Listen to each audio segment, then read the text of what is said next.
Hello, BookTube. We're continuing with our impromptu library tour. We're doing the biography section, my long biography wall here, and I have a low bookcase, one that runs underneath the windows, and like any book person, I have been piling books on top of those books as I get them, as I get new or old biographies that I really want to keep. And so I've been doing those transverse books first and putting them on the floor before we get to the shelves themselves. And it only occurred to me today, I don't know what I was thinking. It only occurred to me today that because those are transverse books and because I'm moving them anyway, I could just move them over here to the couch so I don't have to be standing up like some sort of barbarian, like a Dothraki, while I'm doing that transverse library tour. So that's what we're going to do. We're going to finish off the transverse books right here in the comfort of the couch. As you can see, I don't know if you can see, it's a beautiful blue sky day outside. I don't know how this will render that. I wish that of course it's just an iPhone, so you can't expect miracles. But I wish that this thing could focus on both me and the outside, because the outside would at least give you something pretty to look at. But instead, if you're going to be able to read the pictures, it's going to have to be the focus, in the mid-range. Unfortunately, we were. Boston was briefly predicted last night to get rain and heavy thunderstorms, like the rest of the country has been getting. And of course, like an idiot, I looked at the radar that showed a gigantic sickle of storms running all the way from Canada down to Florida and steadily progressing east. A gigantic thing, a gigantic front, covering the whole world, covering the whole of the eastern seacoast.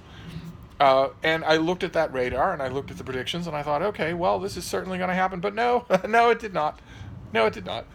That frontal system did not reach Boston. So we had not a drop of rain, not a single hint of thunder. But today, something must have happened. Some front must have gone through, because today feels different. The weather feels different. We didn't get that apocalyptic thing that happened everywhere else. It happened in Washington, happened in New York, but not here. So let me go through these transverse books, and the first three that we're going to see this time around will be familiar because they were just recently put on this transverse pile. So they're from a recent book haul. And the first one is this, The Collected Letters of Willa Cather, in a nice big volume from a few years ago. Look at the back. No wordage, no falderall, just the letters themselves. And I got this because when I originally got it years ago, I loved it. Thought it was fantastic. Got it again because as soon as I saw it at for sale used, I thought, oh, okay, I don't have a copy of that. Don't know where it went, but I know I don't have it. So I got it, and I reread a huge chunk of it in one sitting, and it reinforced my idea that this is a terrific biography of Willa Cather. The letters aren't just presented, cold. They're presented with a lot of great editorial discussion, and it really works to stitch together a whole life. This is edited by Andrew Jewell and Yanni Stout, and I just loved it. I can't recommend it strongly enough. Don't know if this is from Knopf. I don't know if they ever brought out a paperback. They might not have. I don't think I've ever seen one. Then these next two volumes, to make these first three that we've seen before, are Cecil Spring Rice. This is his Letters and Friendships of Cecil Spring Rice.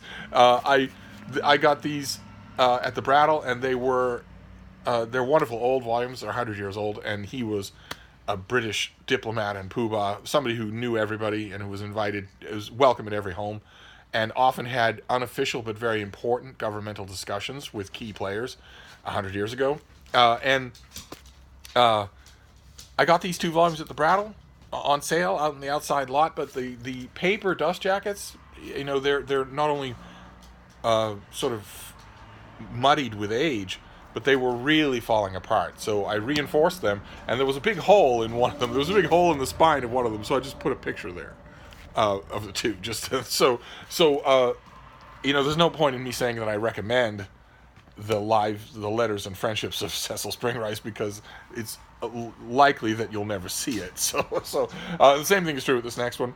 This next one is a classic Brattle book, the type of thing that you see there on a regular basis.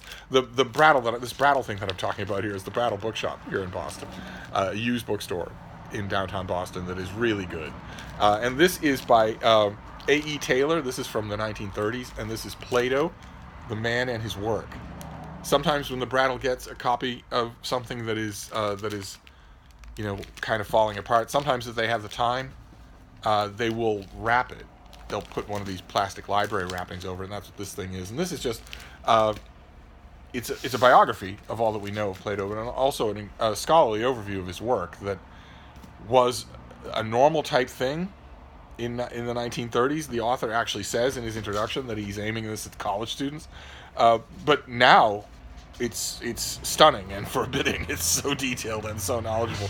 At the time, even a popular writer for the presses, non-academically, who wanted to write about Plato, it was just expected that person would be conversant in Greek, in ancient Greek. And now, no, now you can get a master's degree from a university without ever, in the classics, without ever learning Latin or Greek. So this is, I have to confess, I know this is kind of wrong of me to say, but I actually prefer this to reading Plato, is to reading books like this. And there's a guide to ancient Greek literature that I have that's from the 1950s, I think, that's also tremendously good. And this is as well, because it's readable and it's tremendously detailed, so it doesn't force me to go through Plato himself, which I don't particularly like. Then we'll get on to these are the books from the actual heart of this last horizontal stack of books. I'm periodically throwing a raccoon to Frida. She got a raccoon in the mail from somebody who says that she looks like one. And it has become one of the menagerie of toys that she has on the floor of this room. Just an unending supply. This thing. Somebody sent me this thing. And Frida really likes it because it squeaks, so she really likes it. There's an unending supply of toys on the floor of this room now. And you would think that would be enough, but also on the floor of this room there are socks. She got into a bag of winter clothing on the floor of the kitchen and pulled out a glove. So there's a glove on the floor as well. And also all of her older toys from when she was a puppy. I get the big sad eyes if I try to put them away. So she's just got an endless supply of things to play with here. And yet half the time, more than half the time, she spends right up here, staring out the window or sound asleep. So, but anyway, this next book is trade paperback. I have reinforced it, so it'll do for now. The next time I see a hardcover with a dust jacket that's in good condition, I will grab it because it's great. It's a great book. It's by Henry Mayer, and it's called All on Fire. And it's about William Lloyd Garrison and the abolitionist movement in America. That is William Lloyd Garrison, one of the bravest men of his day, even though he's never made a fist, never punched a person. He's as brave as a Spartan soldier. And this is all about that. It's a terrific book on that subject. There have been many, but this is the one I like the most. And I got this trade paperback. I don't even think I got this at the Brattle. I think I got this somewhere else. And it's okay. It will do. I don't have any. I don't have a hardcover with a dust jacket because every time I get a copy, I give it away. And that's the case here. So I always grab these things as placeholders, except for this next one. This next one is a trade paperback of a book that I love, that I reread often. But I don't mind the trade paper. I actually kind of prefer it. So I've had a mass market of this. The mass market sold like crazy. It was just a brick of a thing, a little white mass market. And I've had the hardcover that's really big, but I actually kind of prefer this trade paperback. And this is Robert Kennedy and His Times by Arthur Schlesinger. This is just a big floppy trade paperback. I don't know where I got this. But this is a biography and a history of Robert Kennedy, who was President Kennedy's Attorney General, and his brother, and his successor as a presidential candidate, and his successor in tragedy, because he was assassinated. And I love it. I think it's fantastic. And perhaps inevitably, it's John F. Kennedy who was the star of this book, not Robert Kennedy. I mean, Robert Kennedy, every detail of his life is given by an insider, by a historian and a great writer who also happened to be a partisan. But even so, every great quote in the book, every great scene in the book is John F. Kennedy's until he exits. So,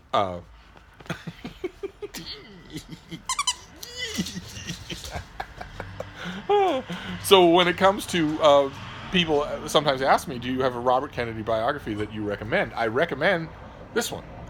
But sometimes people will say, okay, do you have an off the beaten path Off the Beaten Path John F. Kennedy biography that you recommend, I also recommend this one. It'll work just fine for both.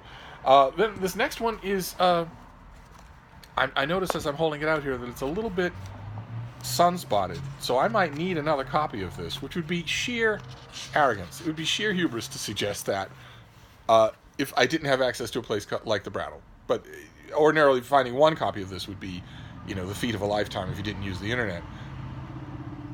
Just complacently saying, well, this one's a little bit stained, so I probably need another one, would be the height of arrogance, except that the Brattle gets stuff like this all the time. So I will see another copy. This is Faladin Papers by Gray of Faladin, a little novel of his occasional speeches and essays. He also was a political poobah and a public figure in a way that we don't really have today.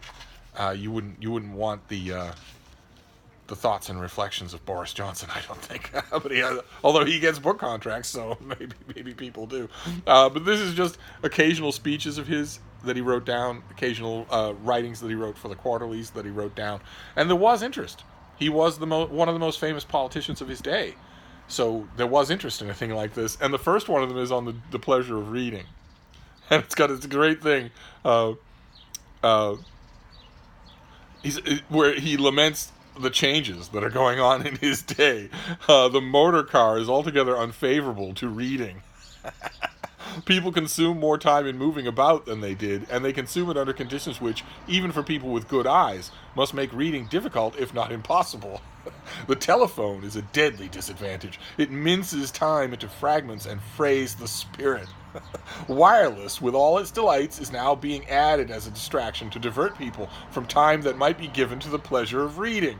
The cinematograph is another change in the same direction, and flying is becoming more and more common. All these things must make it more difficult for successive generations to acquire the habit of reading, and, if that habit be acquired, to maintain it. So when was this? In 1926. He was bellyaching about the latest technology. He'd have fit in just fine today. And then the last book from these transverse things, and then we'll move on to the shelves themselves, and those will be long videos, because I'm not going to do 50 million of those, because I have to sit down for them. I can't move the shelves. I can move these books. I have to sit on the floor, which immediately causes all the southern provinces to stop reporting in. When you're older, you'll understand. But this is by